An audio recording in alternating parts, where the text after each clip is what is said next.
Welcome back to Cooper's Cogitations. We're dealing with the Sabbath day. I'd like to talk a little bit about the seventh year of release. To do so, we'll go to Exodus 23. Before we do that, let me just say this. Biblically, the weekly Sabbath was a family-centered event, a family-centered program. You celebrated the Sabbath, a year recognizing the Creator who created everything. You celebrated redemption, coming out of Egypt, coming out of being a slave. You celebrated liberation. You're no longer worshiping devils. You had liberty. You had your own representative government, to the point where every man did that which was right in his own eyes, as long as he didn't violate the law. It was family-centered. Now, the year of release, let's look at Exodus 23. In 6 years shalt thou sow the land, gather the fruits. The seventh year, thou shalt let it rest and lie still, that the poor of thy people may eat. And what they leave, the beasts of the field shall eat. In like manner shall deal with thy vineyard and thy olive yard. People say a lot of things about the Old Testament law because they don't read the Old Testament. In the Old Testament, you're commanded to love your neighbor, to love your enemy, to extend the beacon of peace, the olive branch of peace to your enemy. They say a lot about the negative law, thou shalt not. I love the negative law. It tells you exactly what you cannot do, everything else you can do. Therefore, I love the negative law. They cared for the poor. The poor could go in at harvest time and glean. They had a tax for the poor. And of course, in the year of release, the poor could go into the fields and eat whatever grew by itself.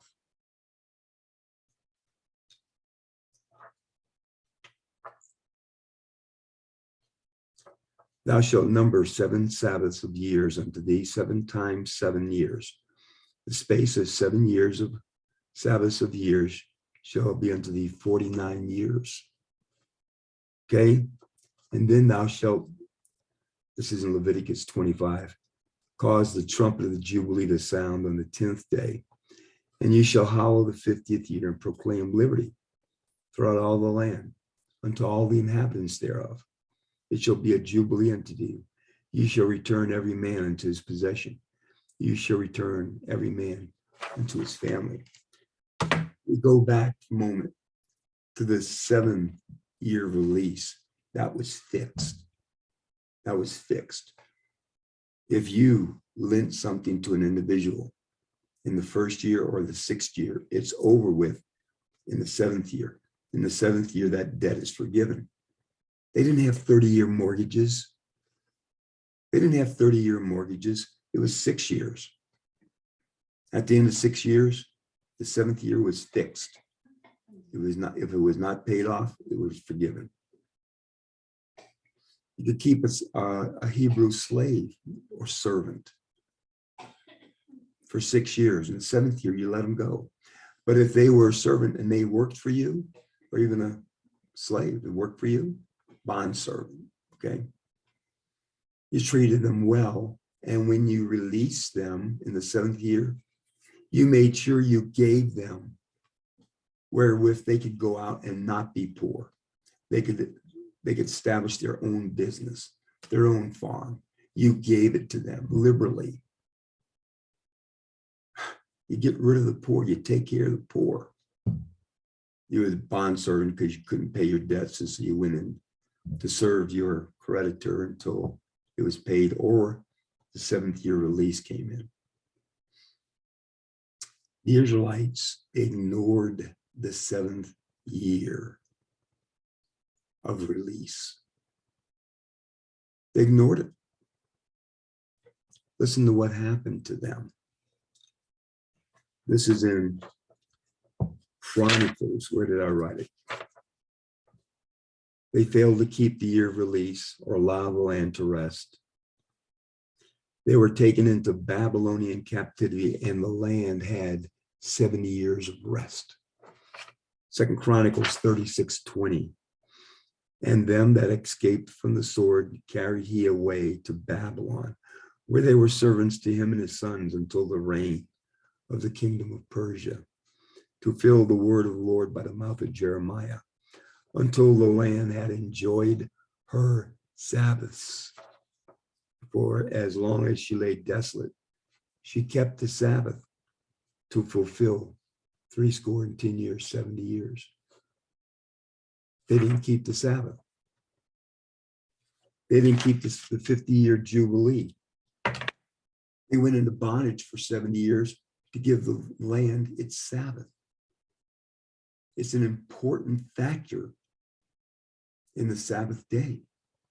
The Sabbath year of release, year of freedom for your land, for your livestock. Nowadays,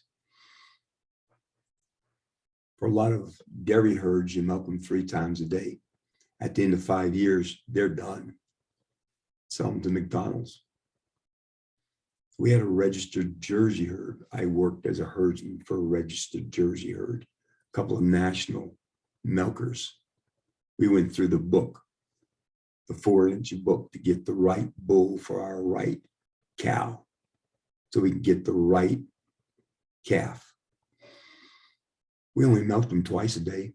We kept them as long as we could. We kept breeding them to get more of these champions. We had 3 or 4 national milking champions. We liked that. 1 cow, 30,000 pounds, X% butter fat. Yeah, that's a good program. Okay, moving on. What are we doing? We're doing the Jubilee. This is the Jubilee, 50-year celebration. On the Day of Atonement, sound the trumpet. Hallowed, proclaim liberty.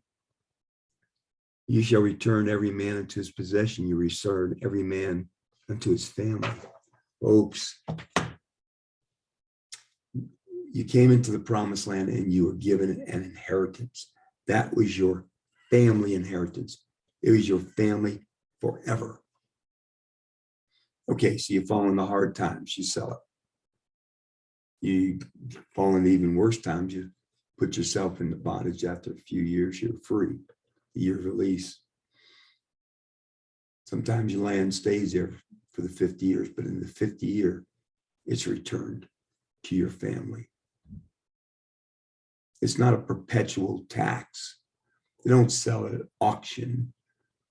Property tax from the government on your residential home violates the commandments of God, violates the Bible. Because what's the government doing is taxing God's possession. Our land is an inheritance from God. He owns everything. When the government taxes it, when you vote to put a tax on my house, 1, you participate in theft, legal plunder. And the government is exercising legal plunder to steal my inheritance. The scriptures have many references to this.